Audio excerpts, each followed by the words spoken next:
आवाज की दुनिया के दोस्तों, कैसे हैं आप लोग। मैं उम्मीद करता हूं आप लोग अच्छे होंगे और अपनी जिंदगी का निर्माण बड़ी खूबसूरती के साथ कर पा रहे होंगे।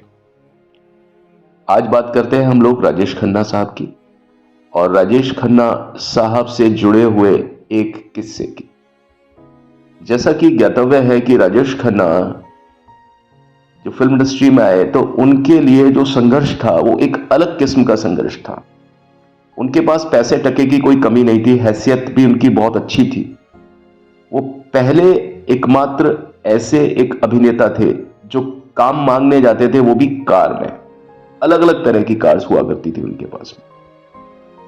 तो यूनाइटेड फिल्म प्रोड्यूसर्स या यूनाइटेड प्रोड्यूसर्स ग्रुप एक हुआ करता था जिसमें 7 डायरेक्टर्स थे। B R Chopra, Bimal Roy, GP Sippy, H S Rawal, Nasir Hussain, J Om Prakash, Mohan Saigal, Shakti Samanta, Subodh Mukherjee, ये कुछ लोग थे और मेनली इसमें 7 लोग बहुत ज्यादा प्राइम थे। तो इस कॉन्टेस्ट को जीतने के बाद में राजेश खन्ना को फिल्में मिलने लगी और इस जो ग्रुप का एक कॉन्ट्रैक्ट होता था राजेश खन्ना के साथ में कि भाई कुछ सालों तक राजेश खन्ना सिर्फ इसी ग्रुप के लिए फिल्में बनाएंगे, यानी इस ग्रुप के जितने भी प्रोड्यूसर्स थे उनके अलावा राजेश खन्ना किसी और प्रोड्यूसर, किसी और डायरेक्टर के साथ में काम नहीं करेंगे। ये कॉन्टेस्ट राजेश खन्ना ने सन 1965 में जीता था, जहां पर उनके साथ में करीब 10,000 एप्लीकेशंस गई थी और जो फाइनलिस्ट थे उनके लिए वो विनोद मेहरा और खुद राजेश खन्ना। लेकिन राजेश खन्ना विनोद मेहरा से सिर्फ 1 वोट से आगे थे। बहरहाल ये सारी चीजें होती हैं और राजेश खन्ना के साथ में जो महिला थी जिनको राजेश खन्ना के बराबर वोट मिले थे लेकिन वो फीमेल कैटेगरी में, वो थी फरीदा जलाल। अब क्या स्थिति आती है कि भाई राजेश खन्ना को इसके बाद में फिल्में मिलने लग जाती हैं और जैसे फिल्में उनको मिली आखिरी खत जो कि चेतन आनंद साहब ने डायरेक्ट की, फिर राज है ना जो कि डायरेक्ट की रविंद्र दवे ने, और ये सारी फिल्में जो थी ना ये राजेश खन्ना के ग्राफ को बढ़ाने लगी। लेकिन राजेश खन्ना को जो सही तौर पर जो एक एंट्री मिली बॉलीवुड में, जिसके जरिए राजेश खन्ना घर घर में पहुंचे और हर एक के दिल में अपनी जगह बनाने में जिस प्रकार कामयाब हुए, और वो फिल्म थी आराधना। अब आराधना और आराधना के बाद में एक फिल्म आई थी साथ साथ में दो रास्ते, और ये दोनों ही फिल्में 1969 में रिलीज हुई। और उसके बाद में राजेश खन्ना ने कभी भी पीछे मुड़कर नहीं देखा, यानी उनके लिए कभी भी कोई व्यक्ति बाधा नहीं बना। और उससे पहले समय हुआ करता था जुबिली कुमार का, राजेंद्र कुमार साहब का। तो राजेंद्र कुमार साहब को भी लोग बाग रोमांटिक एंगल में देखते थे, लेकिन राजेश खन्ना के आने के बाद में जुबिली कुमार का जो ग्राफ था, उनका बाजार था, वो बहुत तेजी से नीचे की तरफ आ गया। कुछ समय चलता रहा, वो स्टारडम राजेश खन्ना को मिला 1969 से लेकर 1969 से लेकर के 1973 तक का जो साल था, 73-74 तक राजेश खन्ना अपने पीक पर थे। यानी उस दौर में ऊपर आका नीचे काका, यानी ऊपर अगर भगवान है तो नीचे राजेश खन्ना है, ये कहावतें कही जाने लगी। और मेरे ख्याल में इतना बड़ा स्टारडम ना तो कभी पहले किसी का था, ना आज तक ये रिकॉर्ड है कि जो स्टारडम, जो शोहरत राजेश खन्ना के पास थी, जो उनको मिली, मेरे ख्याल में किसी को भी नहीं मिली। और ये मैं नहीं कहता है, सभी लोग इस बात को बोलते हैं। लेकिन उसके बाद में एक नाम जो कि सभी लोग जानते हैं, वो एक ऐसा व्यक्ति जिसकी 12-13 फिल्में लगातार पिट रही थी और जो बहुत ज्यादा डिप्रेशन में भी चल रहे थे, और लगभग उन्होंने अपना बोरिया बिस्तरा बांध लिया था फिल्म इंडस्ट्री से वापस जाने के लिए। वो अमिताभ नाम की जो आंधी थी, मैं उसकी बात कर रहा हूं। वो 1973 के बाद से जो एक बार तेज हुई, उसके सामने कोई भी व्यक्ति टिक नहीं सका। राजेश खन्ना भी उनके सामने ताश के पत्तों की तरह बिखर गए। उन्होंने बहुत बार आने की कोशिश की, कुछ फिल्में उन्होंने राजेश खन्ना ने बनाई, लेकिन वो उस तरह का करिश्मा, उस तरह का जादू फिर से नहीं जगा पाए जो उन्होंने अपनी एक लवर बॉय की जो इमेज दर्शकों के दिलों में जो बनाई थी, उस इमेज को वो कभी भी कैश फिर से नहीं कर पाए। बहरहाल, मैं जो आपको आज एक बात बताने वाला हूं वो ये है कि मनोज कुमार साहब की एक फिल्म थी जिसका नाम था उपकार। मनोज कुमार साहब ने अपनी फिल्म उपकार के लिए जो एक नाम सोचा था, वो नाम राजेश खन्ना से कम कुछ नहीं था। यानी आज अगर सब कुछ ठीक रहा होता तो हम मनोज कुमार के बजाय उपकार फिल्म में राजेश खन्ना को देखते। मैं नहीं जानता कि आपको कैसा लगता, लेकिन अगर राजेश खन्ना उपकार का हिस्सा रहे होते तो शायद बात कुछ और होती राजेश खन्ना की उस समय, क्योंकि वो अपनी एक लवर बॉय इमेज से हट करके अपनी एक पहचान बनाने में उस समय से कामयाब हो जाते। उपकार जो कि आई थी 1967-68 में, लेकिन उस समय राजेश खन्ना जो थे वो यूनाइटेड प्रोड्यूसर्स ग्रुप जो हुआ करता था, उनके अनुबंध, उनकी शर्तों से बंधे हुए थे। और जैसा कि मैंने आपको बताया, उन शर्तों के मुताबिक इन्हीं प्रोड्यूसर जिनके मैंने अभी नाम लिए थे, उनके साथ ही राजेश खन्ना को फिल्में बनानी थी। राजेश खन्ना को कोई इजाजत नहीं थी कि वो इन प्रोड्यूसर्स के अलावा किसी और के साथ में काम कर सके।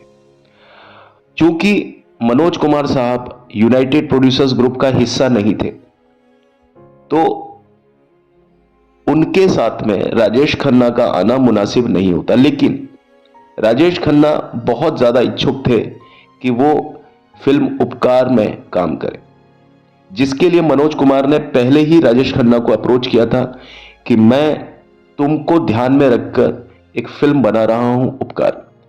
और ये मानना पड़ेगा कि मनोज कुमार साहब ने उससे पहले पूरब और पश्चिम जैसी फिल्में बनाई थी, वो बॉक्स ऑफिस पर पूरी तरीके से हिट थी और वो आज भी उनका नाम चलता है, वो कल्ट मूवी में आती है। तो राजेश खन्ना भी इस तरह का कुछ अपनी जिंदगी में चाह रहे थे कि भाई मेरी एक इमेज अलग से भी कुछ इस तरह की क्रिएट हो जो थोड़ी फिलोसॉफिकल अंदाज में हो। जैसी उन्होंने इमेज क्रिएट की थी, अपनी एक फिल्म थी सफर, या उनकी फिल्म आई थी नमक हराम, है ना, उस टाइप की, या आनंद। तो उस तरह की इमेज, फिलोसॉफिकल, दार्शनिक जैसी जो एक इमेज थी, वो राजेश खन्ना पर बहुत सूट करती थी। तो उसी तरह की इमेज फिल्म उपकार में भी आपने अल्टीमेटली उस फिल्म को मनोज कुमार के साथ में देखा, जिन्हें लोग भारत कुमार के नाम से भी जानते हैं। वो फिल्म अगर राजेश खन्ना को मिली होती तो आज फिल्म इंडस्ट्री में बात ही कुछ और होती राजेश खन्ना साहब की।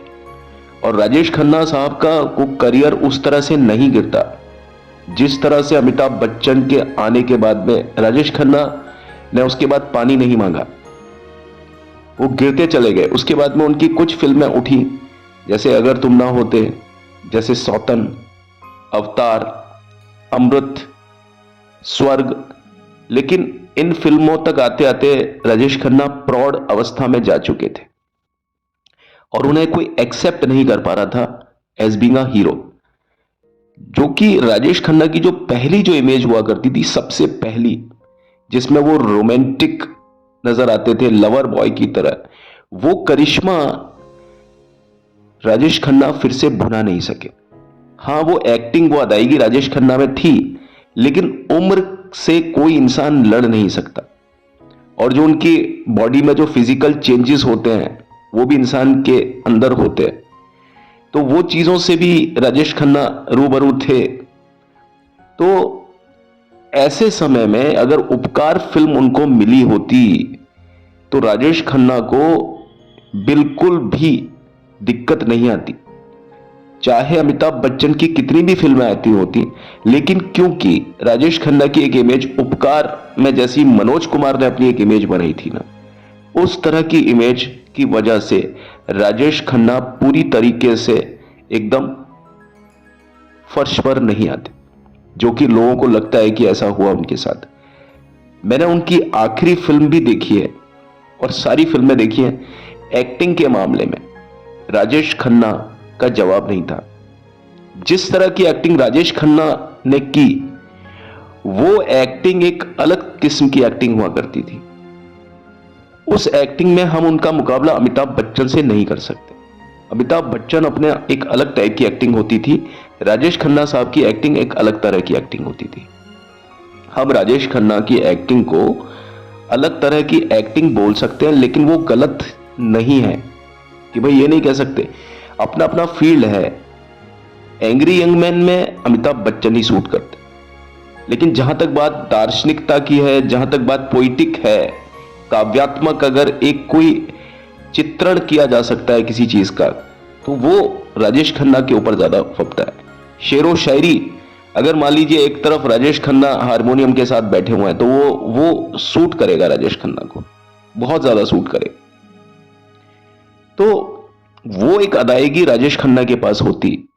आप समझिए, अगर वो गाना जो कि मिला, कस्मे वादे प्यार वफा सब, बातें हैं बातों का क्या, जो गाना प्राण साहब पर फिल्माया, अगर उसी तरह का गाना अगर उस फिल्म में उपकार में अगर राजेश खन्ना को मिला होता, हालांकि वो गाना मनोज कुमार पर नहीं फिल्माया उस फिल्म में, लेकिन मैं ये नहीं मानता कि अगर राजेश खन्ना उस फिल्म में होते तो शायद इस तरह का एक दो गाना राजेश खन्ना पर भी फिल्माया गया होता।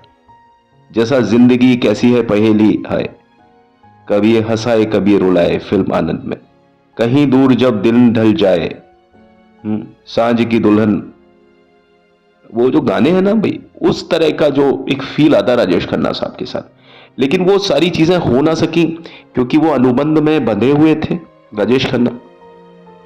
और इस चीज को लेकर के राजेश खन्ना ने बहुत ज्यादा मिन्नतें की उन प्रोड्यूसर्स को कि भाई मुझे इस फिल्म में काम करने दो, मनोज कुमार की तरफ से प्रस्ताव आया है, मुझे सिर्फ इस फिल्म में काम करने दो। लेकिन प्रोड्यूसर्स ने सिर्फ उस अनुबंध का हवाला दिया कि भाई आपने हमारे साथ में यह अनुबंध किया है, तो आपको इस अनुबंध को मानना होगा, ठीक है।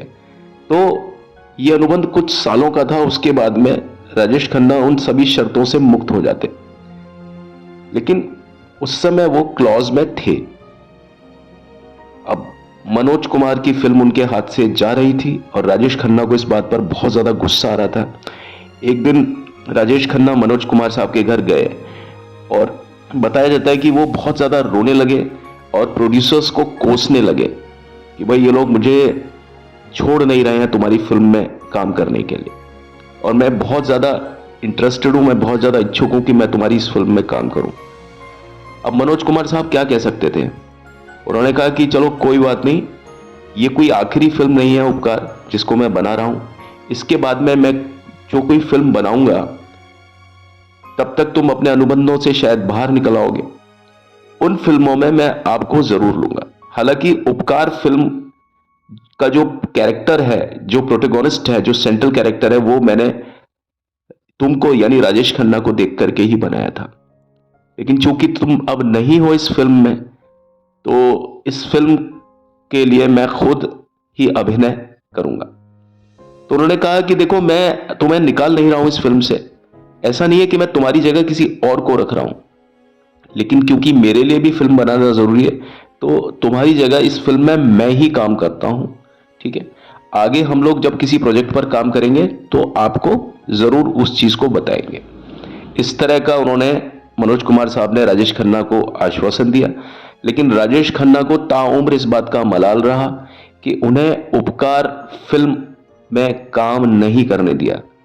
काश की उपकार फिल्म राजेश खन्ना की झोली में आई होती, और ये बात थी 1967-68 की, तो उस समय राजेश खन्ना की एक इमेज अलग से बन चुकी होती, और राजेश खन्ना का जो एकदम से जो वो जिस ऊंचाई से गिरे, उस तरह से वो नहीं गिरते, जहां तक मैं समझता हूं। आप लोगों का इस चीज़ के बारे में क्या कहना है, प्लीज़ आप मुझे कमेंट बॉक्स में लिख करके बता सकते हैं। अभी तो चलता हूं, लौट के मिलता हूं इस वादे के साथ कि आपसे कल फिर से एक बार आपकी सेवा में हाजिर होऊंगा।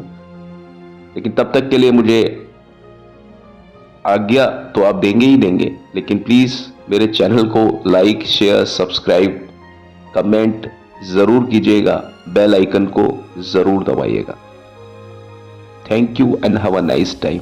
भगवान आपके साथ रहें, खुश रहें।